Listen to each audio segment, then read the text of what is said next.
तो फिल्म की शुरुआत होती है और हम रोड पर चलते हुए एक आदमी को देखते हैं। यह आदमी ब्लैक था। वो नोटिस करता है कि काफी देर से एक कार उसका पीछा कर रही है। जैसे ही वो मुड़कर अपना रास्ता बदलने ही वाला होता है, तभी कोई इस व्हाइट कार में से निकलकर उस आदमी को किडनैप कर लेता है। उसके बाद सीन यहाँ से कट होकर हमें एक कपल को दिखाया जाता है, क्रिस और रोज। एक अजीब बात थी, क्रिस ये बात जानता था कि रोज की फैमिली और उसके टाउन वाले ब्लैक लोगों को पसंद नहीं करते, फिर भी रोज न सिर्फ उसके साथ थी और अब तो वो उसे उसकी फैमिली से भी मिलवाना चाहती थी। क्रिस थोड़ा सा घबराया हुआ सा था। अपने आप को उसने मेंटली प्रिपेयर कर लिया था कि वहाँ के लोग उसका अच्छा वेलकम नहीं करेंगे, पर रोज उसे समझाती है ऐसा कुछ नहीं होगा, देखना सब ठीक हो जाएगा। और क्रिस के दिल में जो डर था उसे किसी से तो शेयर करना था, इसलिए वो अपने एक दोस्त से ये सारी बात शेयर कर देता है कि वो अपनी फ्रेंड रोज के साथ उसके घर जा रहा है। साथ में वो ये भी बता देता है कि उसकी फैमिली और टाउन वाले ज्यादा ब्लैक लोगों को पसंद नहीं करते, तो हो सकता है कि मुझे इनकार सुनकर ही वापस आना पड़े। उसका दोस्त भी हंसता है और उसे कहता है, अरे मुझे तो ये फिक्र है कि कहीं वो लड़की तुम्हें किसी ट्रैप में फंसा कर न लेकर जा रही हो। क्रिस भी उसकी बात पर हंसता है और ये लोग फोन बंद कर देते हैं। खैर अब वो और रोज सफर के लिए निकल जाते हैं। रोज ड्राइव कर रही होती है और रास्ते में उनके सामने एक हिरन आ जाता है, जिसके कार से टकराने की वजह से हिरन की मौत हो जाती है और ये दोनों ही काफी अपसेट हो जाते हैं। क्रिस क्योंकि एक अच्छा इंसान था, वह सबकी जिम्मेदारी लेने को तैयार हो जाता है और पुलिस को खुद कॉल करता है। पुलिस जब यहाँ पे आती है वो उल्टा क्रिस की आईडी मांगने लग जाते हैं क्योंकि क्रिस एक ब्लैक था। ये सब चीजें देखकर रोज को गुस्सा आता है और वो पुलिस ऑफिसर से कहती है, ड्राइव मैं कर रही थी, ये कार मेरी है, इसके डॉक्यूमेंट्स मेरे पास है, लाइसेंस भी मेरे पास है, तो आपको क्रिस के लाइसेंस की क्या जरूरत है। क्रिस जब ये देखता है कि रोज उसे इतने अच्छे से डिफेंड कर रही थी तो उसे बहुत ज्यादा प्यार आता है और अपने फैसले पर उससे फख्र भी होता है। कुछ देर में ये लोग अब रोज के घर पहुंच जाते हैं और एक्सपेक्टेशन से बिल्कुल उलट रोज की फैमिली क्रिस का बहुत अच्छे से वेलकम करती है। क्रिस को ये जानकर अच्छा लगता है कि रोज की फैमिली ब्लैक आदमी को इक्वल ही रिस्पेक्ट दे रहे थे। रोज के डैड क्रिस को इस घर का टूर देते हैं और यहाँ पर लगी हुई अपनी फैमिली फोटोज भी दिखाते हैं, जहाँ पर उनके डैड यानी रोज के ग्रैंडपा की भी पिक्चर थी।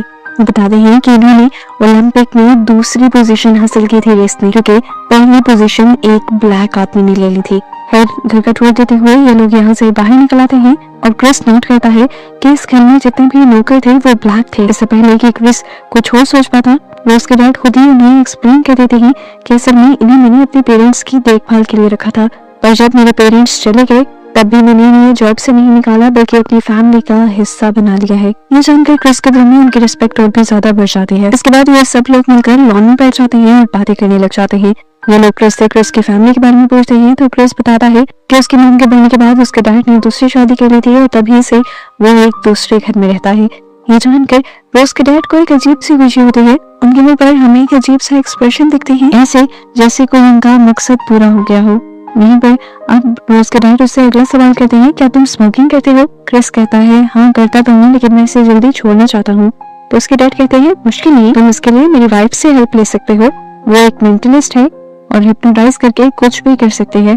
उसने मुझे भी हिप्नोटाइज करके मेरी सिगरेट छुड़वा दी थी। क्रिस को ये बात थोड़ी अजीब लगती है कि जो आदत वो इतने सालों से छोड़ना चाह रहा था, क्या हिप्नोटाइज के एक सेशन से उसकी ये आदत जा सकती थी। खैर वो मुस्कुरा देता है और यहाँ पर इनकार कर देता है। खैर अब डायरेक्ट डिनर का टाइम हो जाता है और डिनर करते हुए क्रिस नोटिस करता है कि इस घर की मेड अजीब तरीके से उसके ऊपर नजर रखी हुई थी।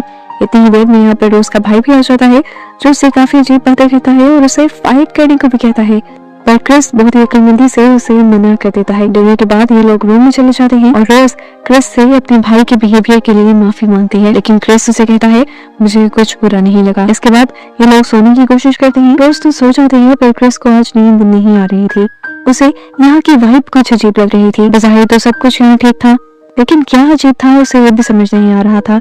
कंफ्यूजन में अब वो घर से बाहर चला जाता है और देखता है कि वो आदमी जो यहाँ पर गार्डनिंग कर रहा था वो तेजी से भागते हुए उसकी तरफ आ रहा है। वो डर जाता है, लेकिन ये आदमी उसको कुछ भी किए बगैर यहाँ से अपने ट्रैक पर चला जाता है, जैसे वो भागने की प्रैक्टिस कर रहा हो। जबकि वो ऊपर विंडो में देखता है तो वहाँ वही कुक खड़ी हुई दिखाई देती है, जो भी उसे अजीब नजरों से घूर रही थी।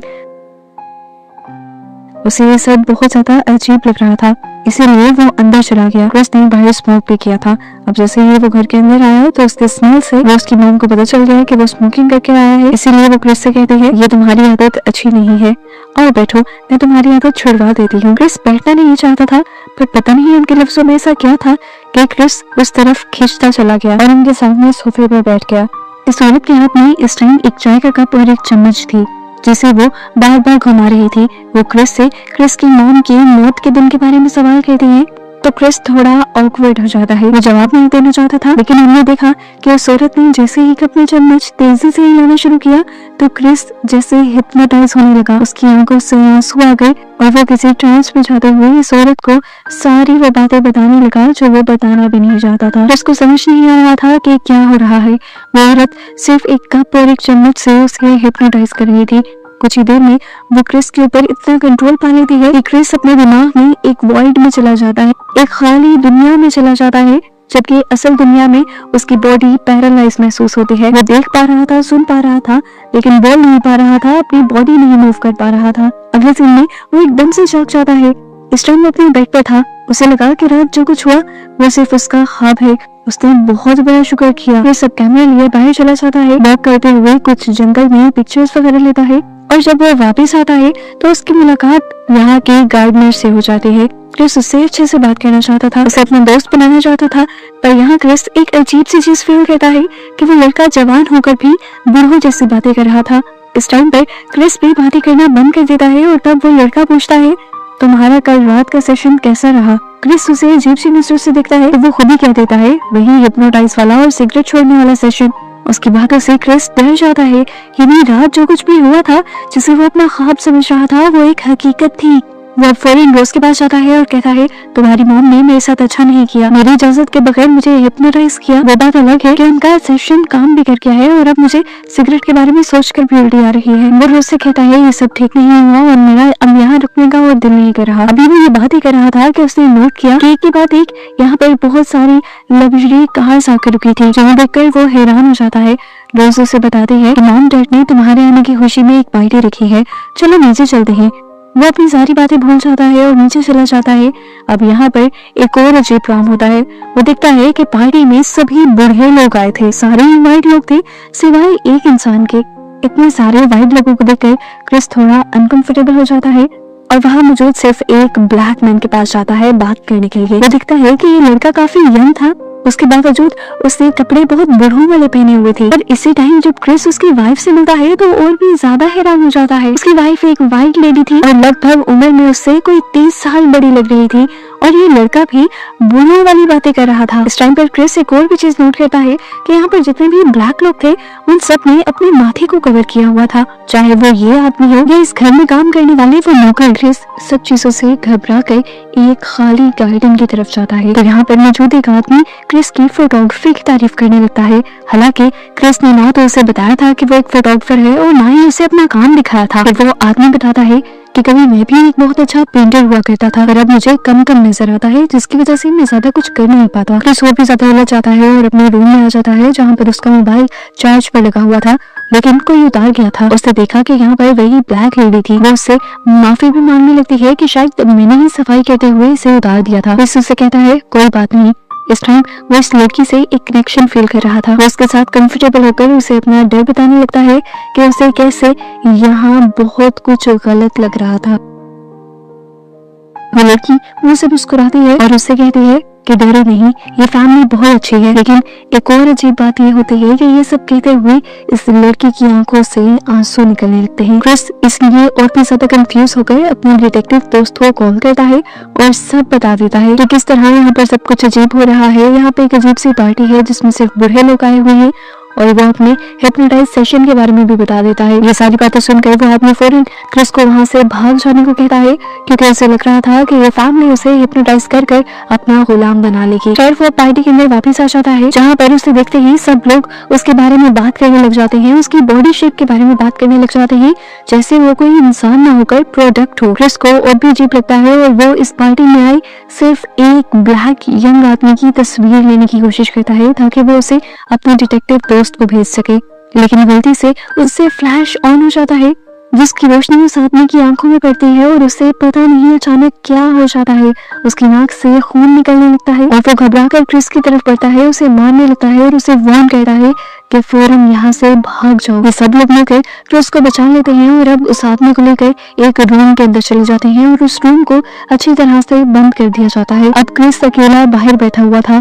कुछ देर बाद वो सब लोग वापस निकल कर आते हैं तो वो आदमी बिल्कुल नॉर्मल हो चुका था और अब अपने किए पर क्रिस से माफी भी मांग रहा था। लेकिन क्रिस तो अब इन सब चीजों से डर चुका था। रोज के डैड क्रिस को बताते हैं कि तुम डरो नहीं, इस आदमी को सिर्फ एक बीमारी है। फ्लैश देखते ही इसे अजीब से पैनिक अटैक्स आने लगते हैं। क्रिस यहाँ से उठकर लेक के किनारे चला जाता है जहाँ पर रोज भी उसके साथ थी। वो उसे कंफर्ट करने की कोशिश कर रही थी। रोज से कहता है मैं डर चुका हूँ और मैं यहाँ से जाना चाहता हूँ। रोज उसे समझाती है बस कुछ ही देर की तो बात है, हम दोनों यहाँ से चले जाएंगे। क्रिस को भी रोज की बात ठीक लगती है, उसे भी थोड़ी ही देर बर्दाश्त करना था। जिंदगी तो उसे रोज के साथ गुजारनी थी ना। वो दोबारा रोज की बात मान जाता है और रोज के साथ घर वापस आ जाता है। इस दौरान उसने अपने दोस्त को पार्टी में आए उस ब्लैक आदमी की तस्वीर भेज दी थी जिसने क्रिस के ऊपर हमला भी किया था। इसे देखकर डिटेक्टिव बहुत ज्यादा परेशान हो जाता है और फौरन क्रिस को कॉल करके कहता है कि तुम बहुत बड़े खतरे में हो। इस आदमी का नाम वो नहीं है जो तुम मुझे बता रहे हो। इस आदमी का असल नाम आंद्रे है और ये 6 महीने पहले किडनैप कर लिया गया था, जिसके बाद आज तक इसका कुछ अता पता नहीं चला। पता चलता है कि ये आदमी वही था जिसे मूवी के स्टार्ट में किडनैप करते हुए दिखाया गया था। डिटेक्टिव की बातें सुनने के बाद क्रिस फौरन यहाँ से जाने का फैसला करता है और अपना बैग पैक करने लगता है। इस दौरान रूम में रोज आ जाती है तो वो रोज से गाड़ी की चाबियां मांगता है और रोज कहती है चाबियां तो मेरे पास नहीं, रुको मैं ढूंढ कर लाती हूँ। इस टाइम रोज भी घबरा गई थी। वो क्रिस से कहती है बताओ तो सही हुआ क्या है, हमें यहाँ से जाना क्यों है। क्रिस जवाब में कहता है अभी इन सब बातों का टाइम नहीं है, मैं यहाँ से निकलते ही तुम्हें सब बता दूंगा। वो चाबी ढूंढने के लिए वापस नीचे चली जाती है और इस दौरान क्रिस नोटिस करता है कि यहाँ पर एक अलमारी का दरवाजा खुला हुआ था। क्रिस उस अलमारी को देखता है तो अंदर एक बॉक्स रखा हुआ था। उस बॉक्स के अंदर बहुत सारी तस्वीरें थी और सभी तस्वीरों में रोज के साथ कोई ना कोई लड़का था और सारे ही ब्लैक आदमी थे। तो क्या रोज ने उससे झूठ बोला था कि वो उसका पहला ब्लैक पार्टनर है? यहाँ पे तो सारे ही आदमी ब्लैक थे और इन्हीं तस्वीरों में इस घर में काम करने वाले उन दोनों लोगों की भी तस्वीरें थी। वो समझ गया कि जरूर रोज भी अपने घर वालों के साथ मिली हुई है और किसी बहुत बड़े मिशन का हिस्सा है। अब तो वो रोज पर भी यकीन नहीं कर सकता था। वो अपना बैग लेकर फौरन नीचे आता है ताकि वो यहाँ से भाग जाए, लेकिन नीचे अब रोज की पूरी फैमिली उसका इंतजार कर रहे थे, हाथों में अपने अपने हथियार लिए। इस टाइम रोज पर चिल्लाता है, गाड़ी की चाबी तोड़ रोज रोते हुए बताती है मुझे वो नहीं मिल रही। ये सुनने के बाद वो अकेला ही यहाँ से आगे बढ़ने लगा, लेकिन तभी रोज ने भी अपना असली रंग दिखा दिया। उसने दिखाया कि चाबी उसके पास ही थी पर वो उसे देना नहीं जा रही थी। अब जब बाहर जाने की कोशिश करता है तो उसका रास्ता रोज का भाई रोक लेता है और वो जब रोज के भाई पर अटैक करने की कोशिश करता है तो पीछे से रोज की मां गप पर चम्मच मारते हुए उसे हिप्नोटाइज कर देती है और उसकी बॉडी को पैरालाइज कर देती है। उसका ब्रेन एकदम से वॉइड में चला जाता है, उसे कुछ समझ नहीं आता, जिसके बाद अब वो पूरी फैमिली मिलकर रोज को बेसमेंट में ले जाने लगते हैं। यहाँ डिटेक्टिव जो बार बार क्रिस को कॉल करने की कोशिश कर रहा था, जब क्रिस उसकी कॉल नहीं उठाता तो वो समझ जाता है क्रिस खतरे में है। वो अपने डिपार्टमेंट के सभी ब्लैक लोगों को इकट्ठा करता है और उन्हें क्रिस की मुश्किल के बारे में बताता है। और उसकी इस अजीब सी कहानी पर कोई भी इतबार नहीं करता क्योंकि वो कह रहा था कि व्हाइट लोगों ने क्रिस को हिप्नोटाइज करके अपना गुलाम बना लिया है। और इनकी बातों से अब वो डिटेक्टिव समझ जाता है कि उसे जो भी करना है खुद ही करना होगा। दूसरी तरफ क्रिस को बेसमेंट के अंदर होश आता है और वो अपने आप को एक चेयर से बंधा हुआ पाता है। उसके सामने इस टाइम एक पुरानी टीवी पर एक वीडियो चल रही थी। इस वीडियो से उसे पता चलता है कि असल में रोज के दादा ने एक तरीका निकाल लिया था बड़े इंसानों को दोबारा से जवान करने का। जब वो रेस में हारे थे एक ब्लैक इंसान से, तब उन्होंने रियलाइज किया था कि ब्लैक इंसानों की बॉडी व्हाइट इंसानों से कहीं ज्यादा अच्छी होती है और ब्लैक लोग व्हाइट लोगों से बहुत कम बीमार होते हैं। इसलिए उन्होंने बूढ़े व्हाइट लोगों की जिंदगी बढ़ाने का एक तरीका निकाल लिया था, जो ये था कि वो एक बूढ़े व्हाइट आदमी का ब्रेन एक जवान ब्लैक आदमी के सर में इम्प्लांट कर देंगे और इस तरह उस बूढ़े इंसान को एक नई जिंदगी मिल जाएगी। क्रिस इन सारी बातों को सुनकर बहुत ज्यादा डर जाता है। इससे पहले कि वो अपने लिए कुछ कर पाता, इस स्क्रीन पर उसका पुरचम्मच का साउंड सुनाई देता है और क्रिस दोबारा से बेहोश हो जाता है। अगली मर्तबा जब उसे होश आया तो टीवी पर उस आदमी की वीडियो चल रही थी जिसने अब खामोश ऑक्शन में क्रिस को खरीद लिया था। वो वाइट आदमी अब क्रिस से बात कर रहा था। वो उसे कहता है कि मैं तुम्हारी सारी कंफ्यूजन दूर करना चाहता हूँ। अब जो तुम्हारे साथ होने जा रहा है उसके बाद तुम्हारी पूरी बॉडी पर मेरा कंट्रोल होगा। इसका पहला स्टेप ये होता है कि तुम्हें हिप्नोटाइज करके पहले एक वॉइड में भेज दिया जाता है। तुम्हारे दिमाग को एक ऐसी दुनिया में भेज दिया जाता है जहाँ पर वो काम नहीं कर पाता। उसके बाद हमारा एक ऑपरेशन होता है जिस ऑपरेशन के सर के मेरा दिमाग तुम्हारी बॉडी के अंदर डाल दिया जाएगा और उसके बाद तुम्हारी बॉडी पर फिर मेरा कंट्रोल होगा। अब क्रिस को सारा खेल समझ आ गया था। असल में रोज भी इस खेल का बहुत बड़ा हिस्सा थी। वो ब्लैक लोगों को फंसाकर इस घर तक लेकर आती थी और रोज के मॉम डैड उन ब्लैक लोगों को अमीर लोगों के हाथों बेच दिया करते थे और अमीर और बीमार लोग जो अपनी जिंदगी बढ़ाना चाहते थे वो इस तरह ब्लैक लोगों की बॉडी खरीद कर अपनी जिंदगी बढ़ा लेते थे और उन ब्लैक जिस्मों में उन ब्लैक लोगों का अपना दिमाग और अपनी जिंदगी कहीं खो सी जाती थी, मर जाती थी। असल में पहले 3 ब्लैक लोग जो उसने यहाँ पर देखे थे उनके साथ भी यही किया गया था। इस वजह से तो जब वो और क्रिस को बता रही थी कि ये फैमिली बहुत ज्यादा अच्छी है तो उसकी आंखों में से आंसू भी आ रहे थे। असल में वो जो डायलॉग बोल रही थी वो एक वाइट औरत के ब्रेन की बोल रही थी, लेकिन उसके अंदर की असली फीलिंग्स उसको ये बताना चाहती थी कि वो खतरे में है और यहाँ से भाग जाए। जब वो ये फीलिंग्स नहीं बता पा रही थी तो उसकी फीलिंग्स आंसुओं के जरिए निकल रही थी। वो अपने सर भी हमेशा इसीलिए कवर करके रखते थे क्योंकि उनके सर पर सर्जरी का निशान था जिन्हें वो हमेशा छुपाना चाहते थे। इस टाइम पर क्रिस नोटिस करता है कि वो जिस चेयर पर बैठा हुआ था उसमें से कुछ कॉटन निकल रही थी, लेकिन वो अब क्या भी कर सकता था। यहाँ स्क्रीन पर दोबारा कप और चम्मच का साउंड सुनाई देता है और क्रिस बेहोश हो जाता है। यहाँ हमें दिखाया जाता है रोज कर जो कि एक डॉक्टर थे, एक न्यूरो सर्जन थे, वो उस अमीर आदमी के सर से दिमाग निकाल देते हैं ताकि उसे क्रिस की बॉडी में ट्रांसप्लांट किया जा सके। अब रोज का भाई जैसे ही क्रिस को लेने के लिए इस रूम के अंदर आता है तो क्रिस एकदम से उठकर पीछे से उसके ऊपर हमला कर देता है। पता चलता है कि जब कप और चम्मच का साउंड उसे सुनाई देना था और उसने बेहोश होना था तब उसने कानों में वो रुई डाल ली थी जिसकी वजह से वो हिप्नोटाइज हुआ ही नहीं था और उसने अपने आप को भी छुड़वा लिया था। अब यहाँ पर काफी देर तक जब डॉक्टर का बेटा क्रिस को लेकर यहाँ नहीं आता तो वो खुद क्रिस को देखने के लिए बाहर निकलते हैं, लेकिन क्रिस तो पहले ही उन्हीं के इंतजार में खड़ा था।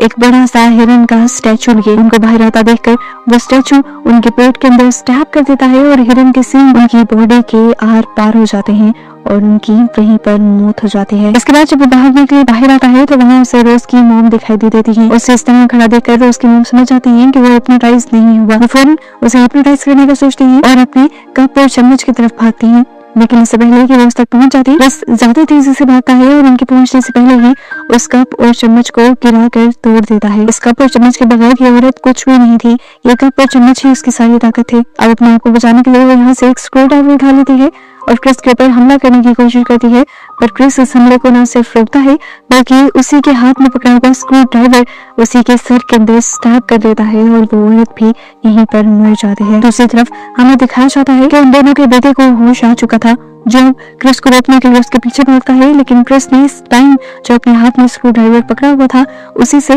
वो उस आदमी की टांग पर काफी मरतबा हमला करता है और फिर उससे अपनी जान छुड़वा कर यहाँ से भागने की तैयारी करता है।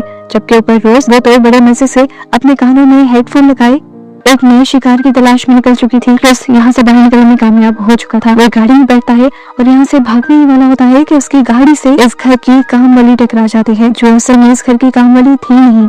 उसके सर में असल में रोज के ग्रैंड माँ का दिमाग था। वैसे तो इस टाइम क्रिस को उसके बारे में सोचना नहीं चाहिए था, लेकिन जब वो उस लड़की को रोड पर पड़ा देखता है तो उसे अपनी मॉम की याद आती है। बचपन में भी उसकी मॉम की बिल्कुल इसी तरह मौत हुई थी। एक एक्सीडेंट में वो इसी तरह रोड पर गिर गई थी और क्रिस क्योंकि बहुत छोटा था तो वो एम्बुलेंस को नहीं बुला पाया था। इन सारी चीजों को याद करते हुए क्रिस उस औरत को रेस्क्यू करने का फैसला करता है ताकि बचपन के रिग्रेट्स उसके दिल से खत्म हो सके। पता चलता है कि इस एक्सीडेंट की आवाज ऊपर से रोज ने सुन ली थी।